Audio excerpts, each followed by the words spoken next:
Desde que llegué a la presidencia no he faltado a mi cita con la instalación de este importante congreso y esta es la cuarta vez que los acompaño.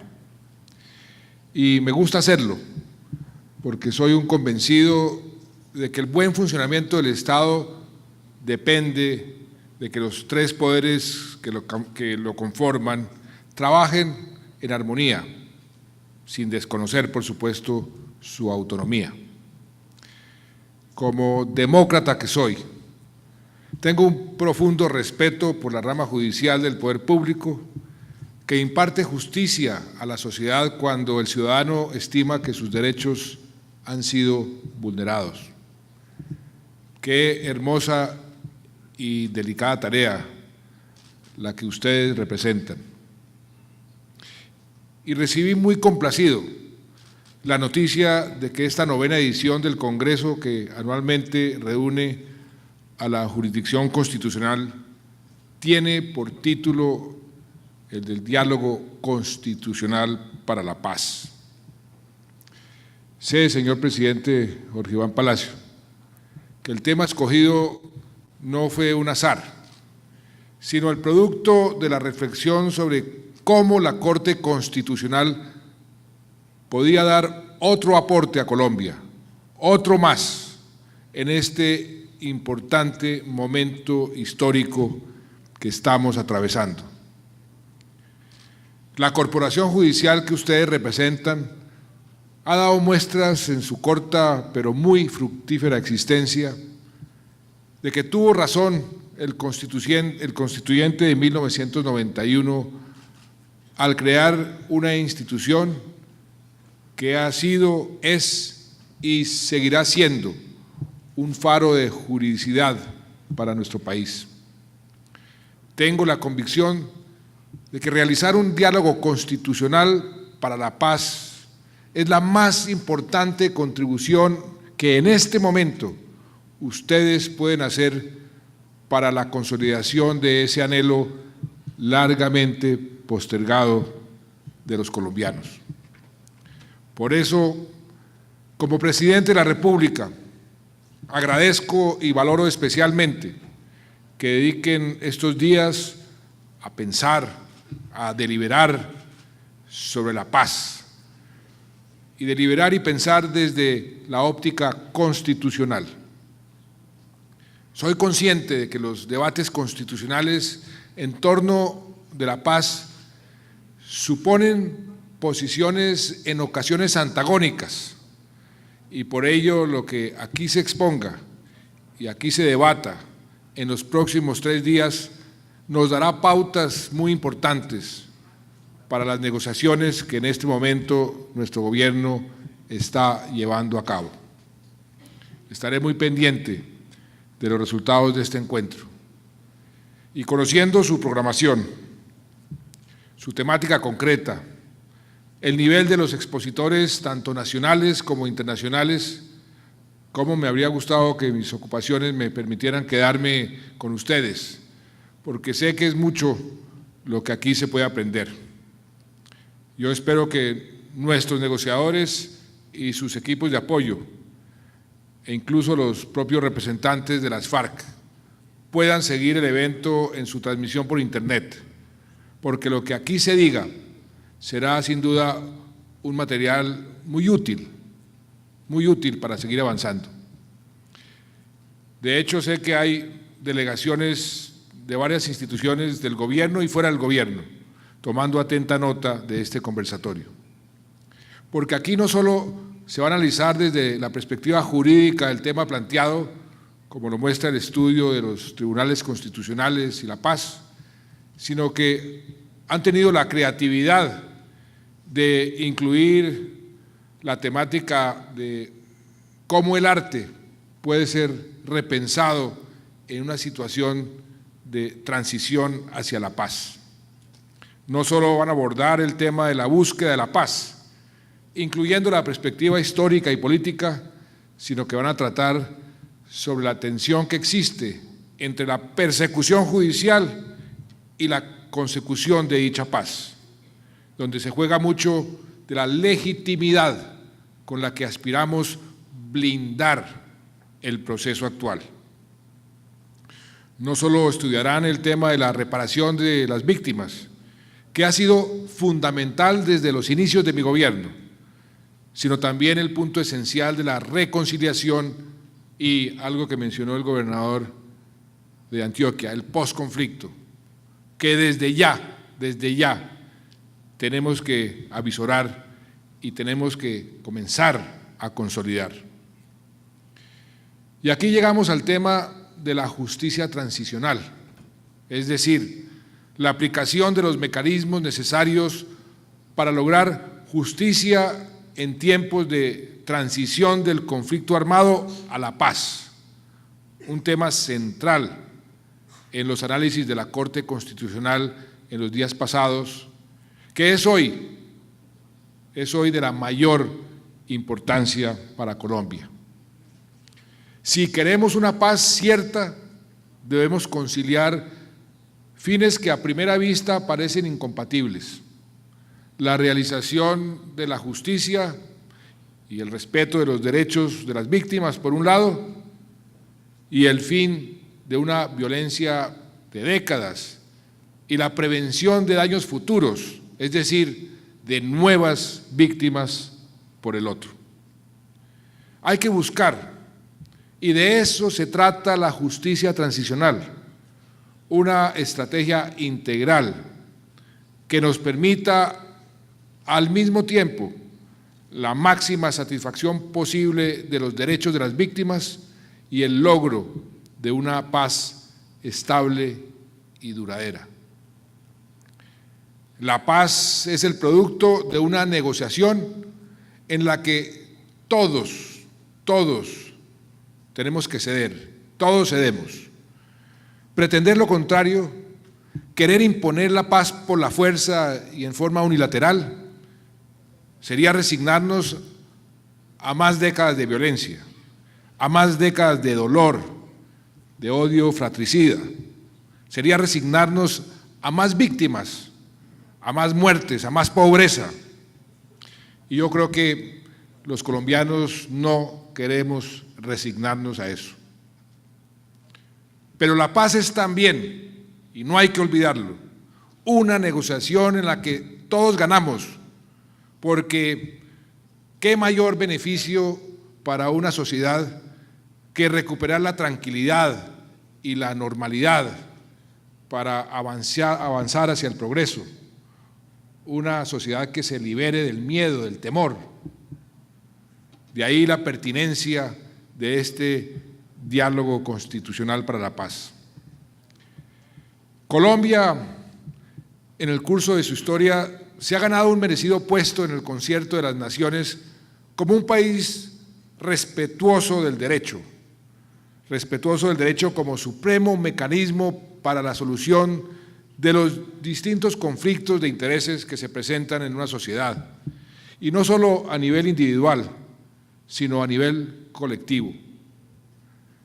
La frase del general Santander, esculpida en el Palacio de Justicia: las armas os han dado la independencia, pero las leyes os darán la libertad, es el mejor resumen de nuestra identidad como nación democrática, respetuosa del Estado de Derecho. En nuestro caso, siempre hemos sido conscientes de que este proceso que estamos adelantando, este empeño que estamos realizando para entregarles a las presentes y a las futuras generaciones un país en paz, por importante que sea, no puede llevarse a cabo por fuera de nuestro ordenamiento jurídico. Mi compromiso moral y como mandatario de esta nación es buscar la paz, pero no de cualquier forma. Será una paz de la mano de la Constitución y de las decisiones de los jueces de nuestra patria. en el tradicional y complejo debate entre justicia y paz. El camino fácil para algunos sería sacrificar uno de esos valores.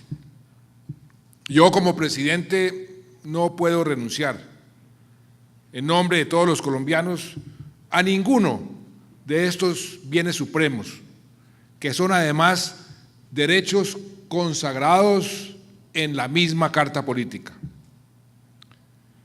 Por eso hemos optado por plantear fórmulas dentro del derecho, dentro del respeto al derecho internacional y dentro del respeto a los derechos humanos, dentro del respeto al bloque de constitucionalidad y en especial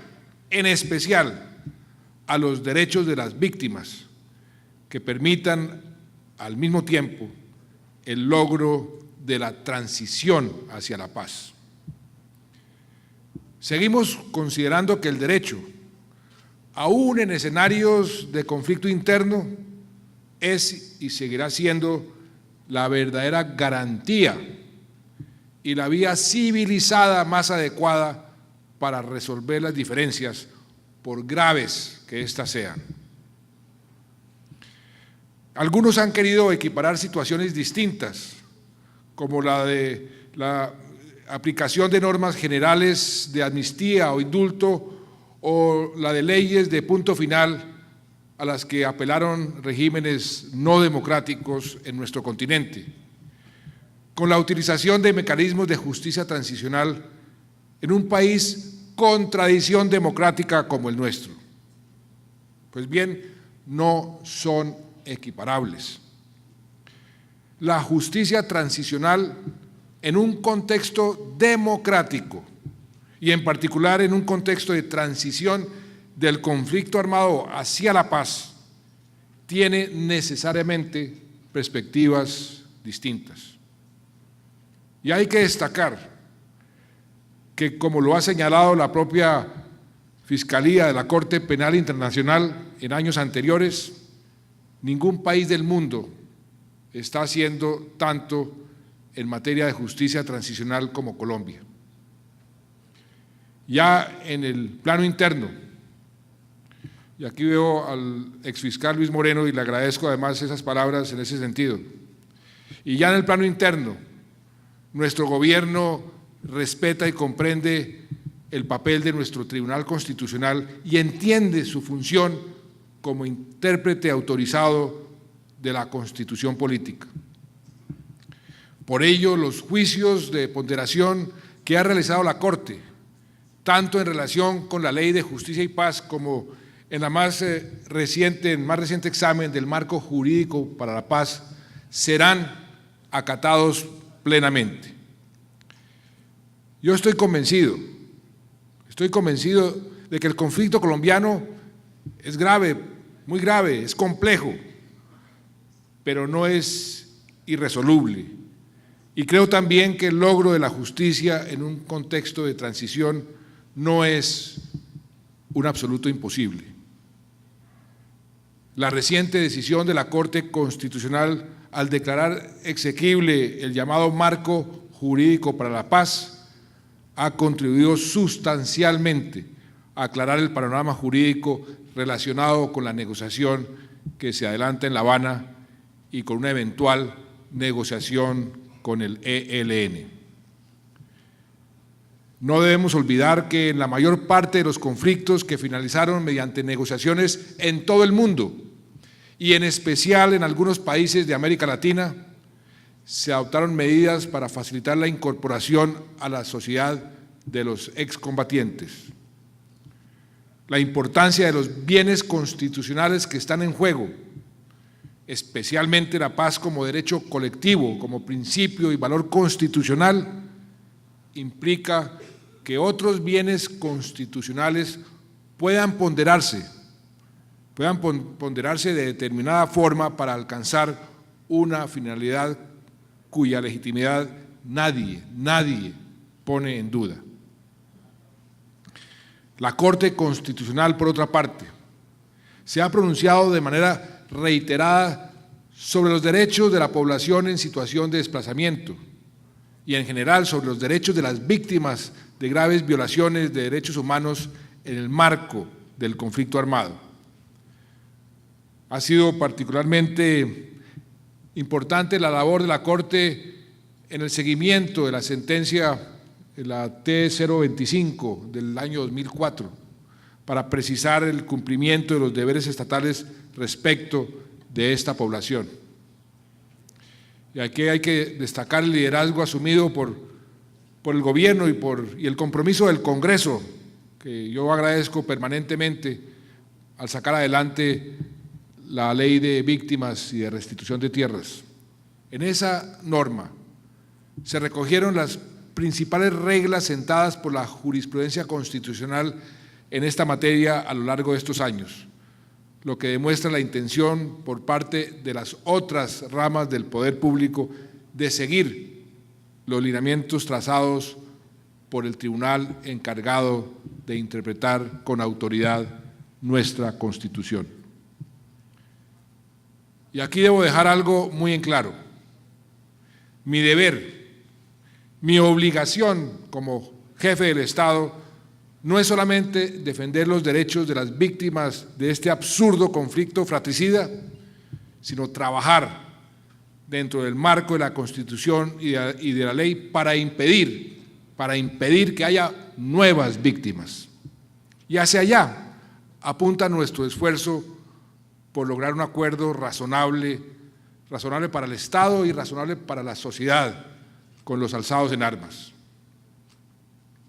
con el pueblo, con la Constitución y con la ayuda del Congreso y de los jueces. Vamos a encontrar un camino para conseguir la paz con justicia.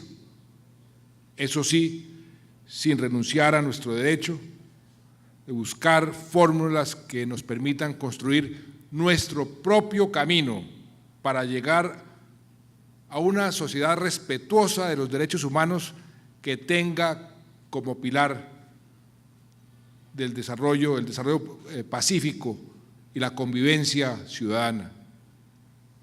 Ahora bien, y con estas reflexiones concluyo, en todo este proceso de incorporación de la justicia transicional no han faltado quienes han traído a cuenta la Corte Penal Internacional, señalándola como un posible obstáculo a lo que acordemos en La Habana. Debo decir que en el proceso de paz estamos plenamente conscientes de nuestras obligaciones internacionales, que concuerdan con nuestros principios constitucionales.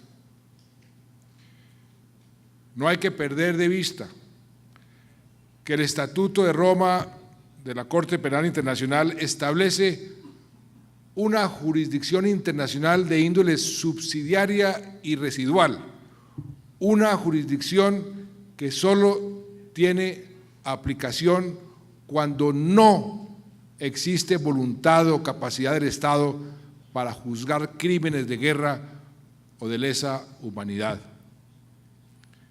Pues bien, el Gobierno y el Congreso de la República, como también nuestros jueces y nuestros fiscales, tienen plena voluntad y plena capacidad para implementar los principios del derecho penal internacional para hacer justicia dentro de nuestro propio territorio y lograr la satisfacción de los derechos de nuestras víctimas. Luego, no tendría por qué aplicarse una justicia que, repito, es subsidiaria y residual. Y con orgullo puedo decir que nuestra Corte Constitucional, desde su creación, ha estado a la vanguardia de tribunales que otorgan rango especial al derecho internacional en materia de derechos humanos y de derecho internacional humanitario.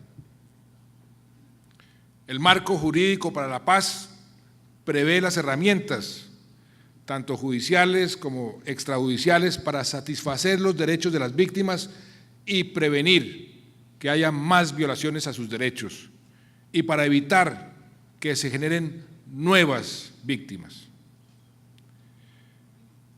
de conformidad con nuestra jurisprudencia, no habrá impunidad por crímenes de lesa humanidad, genocidio y crímenes de guerra cometidos de manera sistemática.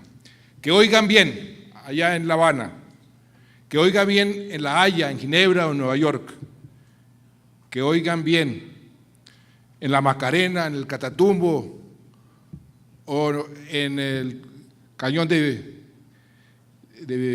cañón de donde estaba el doctor Navarro, ayúdeme.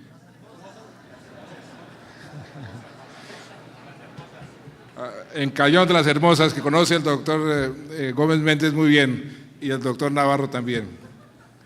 Que oigan bien, no habrá impunidad, no puede haber impunidad por ese tipo de crímenes. Por el contrario, esta es la primera vez que en Colombia se toma en serio la obligación de lucha contra la impunidad por los hechos cometidos en el conflicto armado. Esa es la verdad. Ahora bien, no podemos pretender investigar todos los hechos cometidos en medio siglo de violencia y procesar a todos los responsables para luego no cumplir. Pero sí podemos construir una estrategia realista, práctica, transparente, que permita satisfacer de la mejor manera los derechos de todas las víctimas. No se trata entonces de sacrificar la justicia para lograr la paz, sino de cómo lograr la paz con un máximo de justicia. Y agrego algo más. Cuando Colombia ratificó el Estatuto de Roma, no teníamos la más mínima duda de que este importante tratado se pudiera reconciliar con la búsqueda de la paz negociada y las necesidades de una justicia transicional. Y aquí creo que tenemos la feliz presencia del ponente en la propia Corte Constitucional del fallo que declaró exequible. Y luego Colombia hizo un pronunciamiento. Esto es muy importante, por eso me da pena, doctor Cepeda, y le voy a pedir que usted les cuente a este auditorio y a los colombianos exactamente qué fue lo que hizo la Corte en ese momento y qué fue lo que Colombia expresó ante el Tratado de Roma.